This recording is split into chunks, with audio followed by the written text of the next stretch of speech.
Here is a typical day in Nathan's 5th grade life. Alright, so I gotta read this book now. In only one class of flying personnel, I have to. Yeah.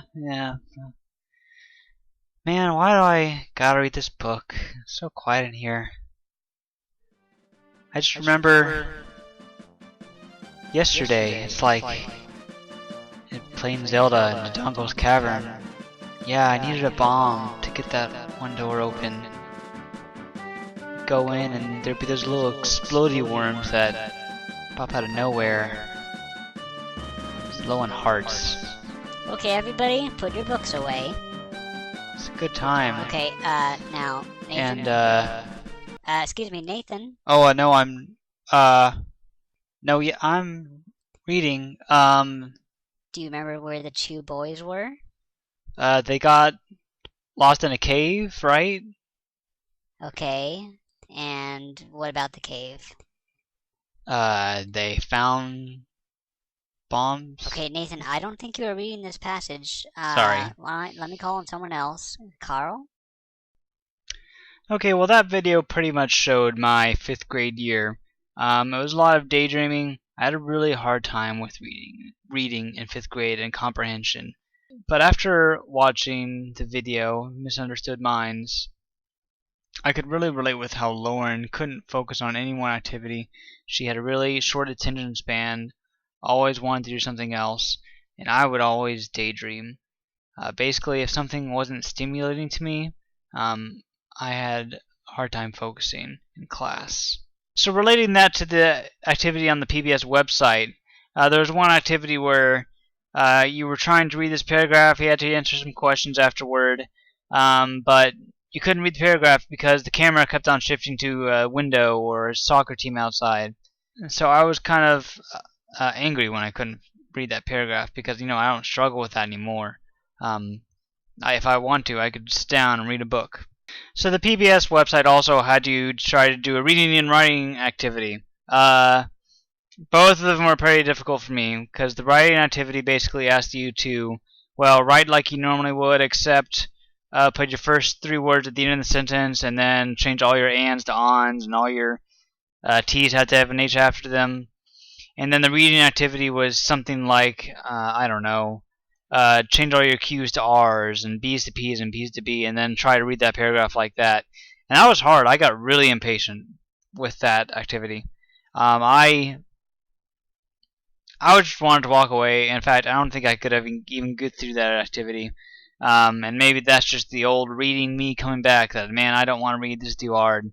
And I could see why some students with learning disabilities might want to quit after going through an experience like that. If that's what it's really like to try to read a normal paragraph, I wouldn't want to do it. The math activity was a little bit different. Because I was excited for a challenge. I could actually tackle that sequencing challenge where basically you had that list of really complicated instructions. But I could see why you could get lost in that grid when it said, okay, go to third number of the third row and subtract it from the 8th number of the last row. It was difficult. I got all of them right except for one, and the one that I got wrong I was only a digit off.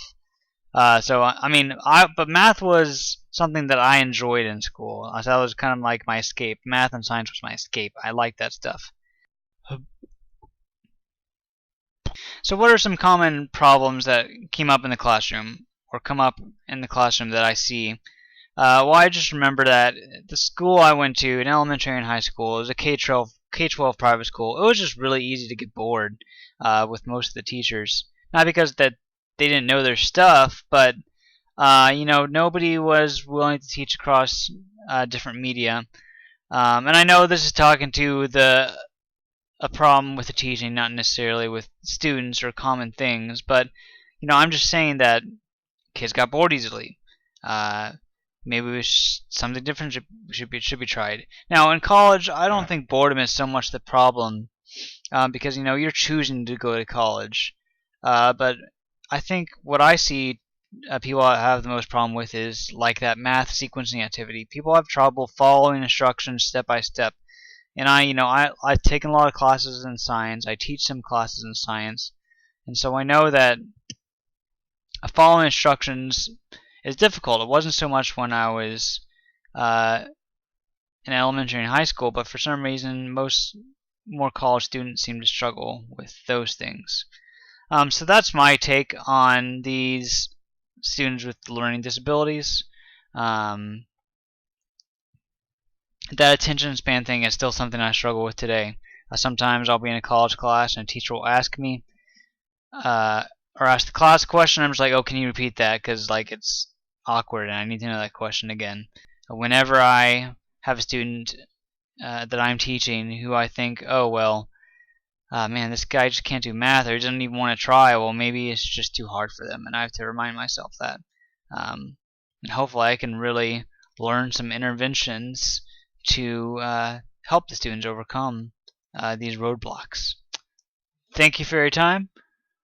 Hope you enjoy the video, and I will see you in class.